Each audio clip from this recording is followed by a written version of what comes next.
Bonjour et bienvenue sur Mon avocat, ma famille et moi, le podcast qui parle famille, enfants, séparation et surtout émotions. Ces émotions qui nous submergent quand notre famille traverse des tempêtes. Dans cet épisode, nous allons parler de la filiation paternelle. Il existe différents modes d'établissement de la filiation paternelle, mais déjà posons-nous la question, qu'est-ce que la filiation ? La filiation paternelle est la reconnaissance légale du lien qui unit un père à son enfant. Il existe plusieurs moyens d'établir cette filiation. Il varie selon la situation familiale et les choix des parties concernées.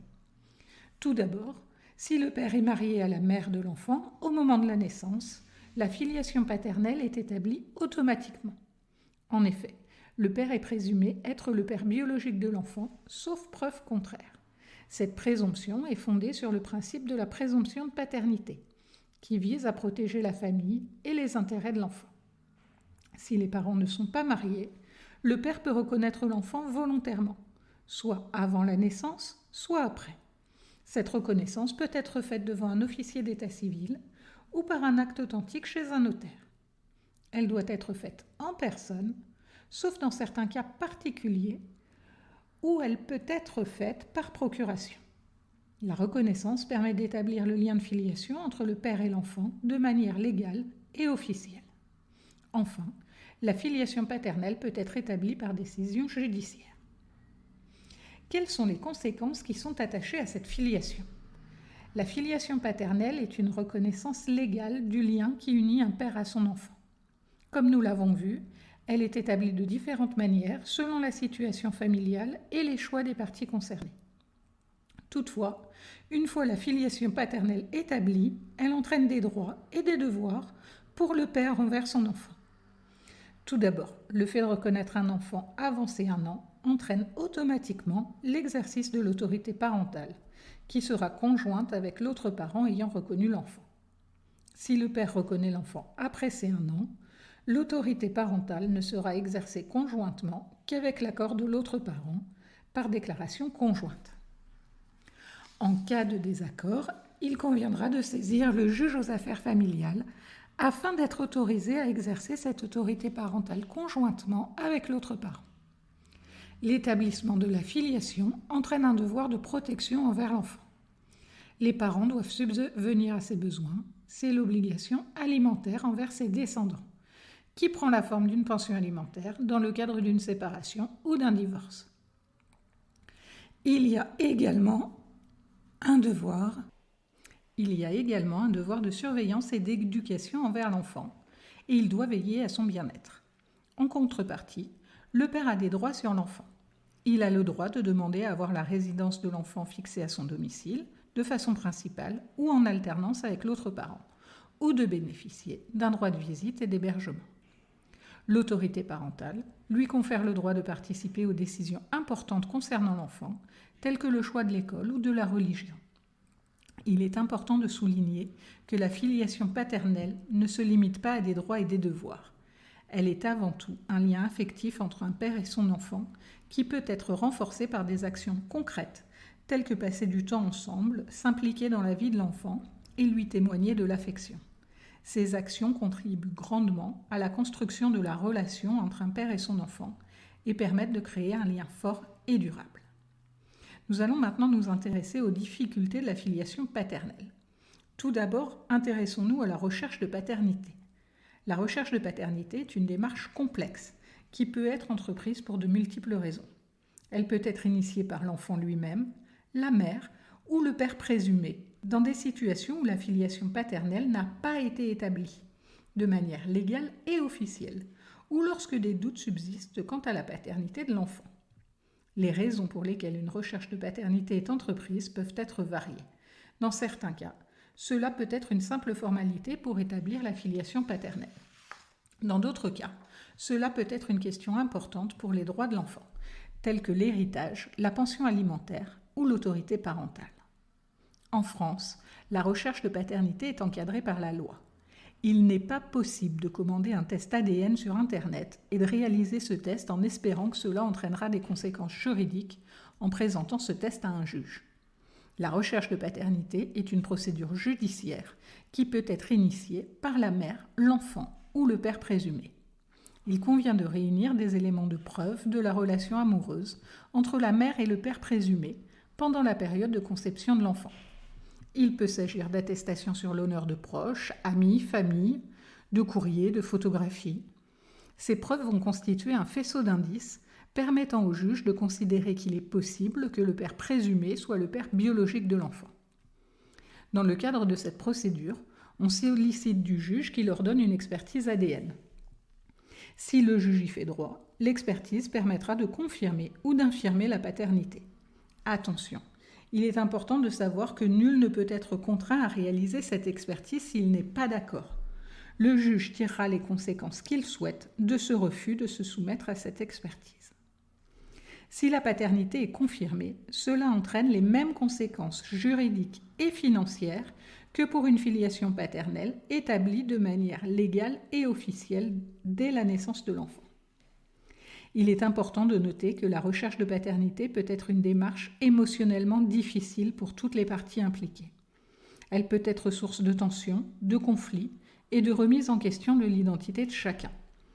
Il est donc important de bien réfléchir avant de s'engager dans une telle démarche et de se faire accompagner par des professionnels compétents pour gérer les émotions et les conséquences juridiques de cette démarche.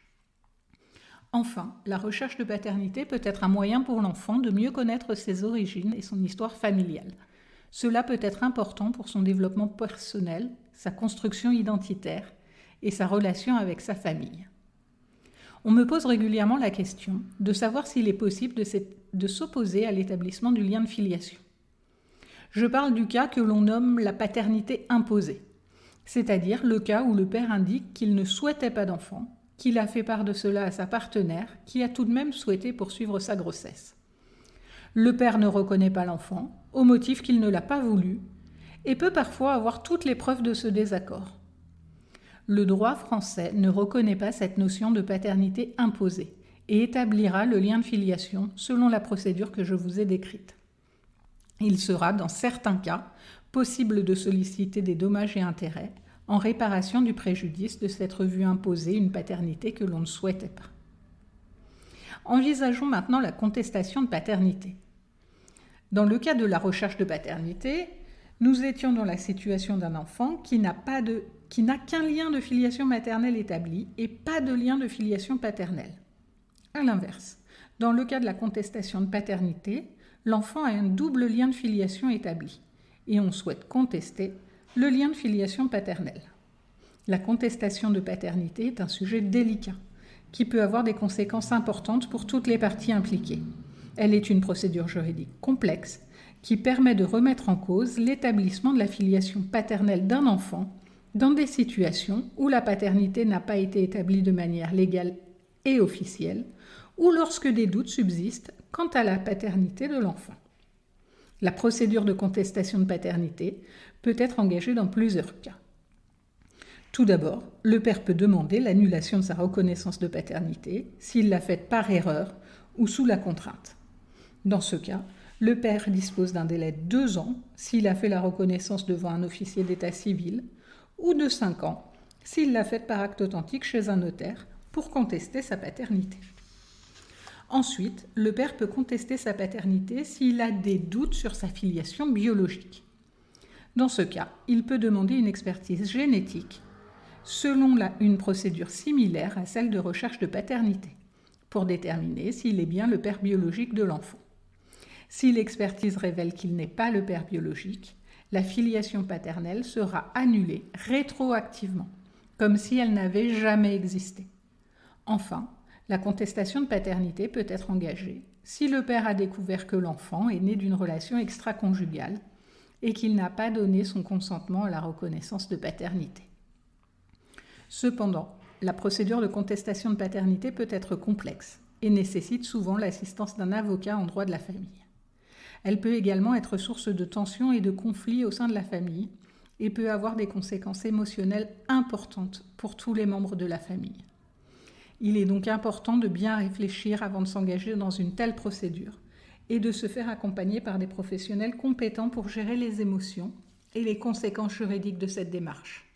Il est également important de noter que la contestation de paternité peut avoir des conséquences financières importantes, notamment en matière de pension alimentaire, qui aurait été versée à tort du fait de la suppression du lien de filiation paternelle rétroactivement.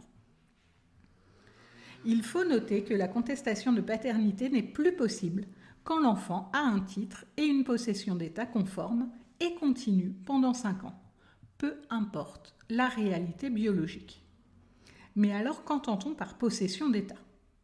La possession d'État est un concept juridique qui permet d'établir un lien de filiation entre un enfant et une personne qui n'est pas son parent biologique ou légal. La possession d'État est caractérisée par 3 éléments. Le traitement de l'enfant comme si celui-ci était effectivement le fils ou la fille de la personne qui revendique la filiation. La réputation publique de cette filiation, c'est-à-dire que les personnes autour, la communauté, considèrent comme l'enfant comme appartenant à la famille de la personne revendiquant sa filiation, et la bonne foi de la personne qui revendique la filiation, c'est-à-dire qu'elle doit avoir cru de bonne foi être le parent de l'enfant. Pour résumer, il s'agit d'une personne qui s'est comportée comme s'il était réellement, biologiquement, le père de cet enfant, peu importe la réalité biologique.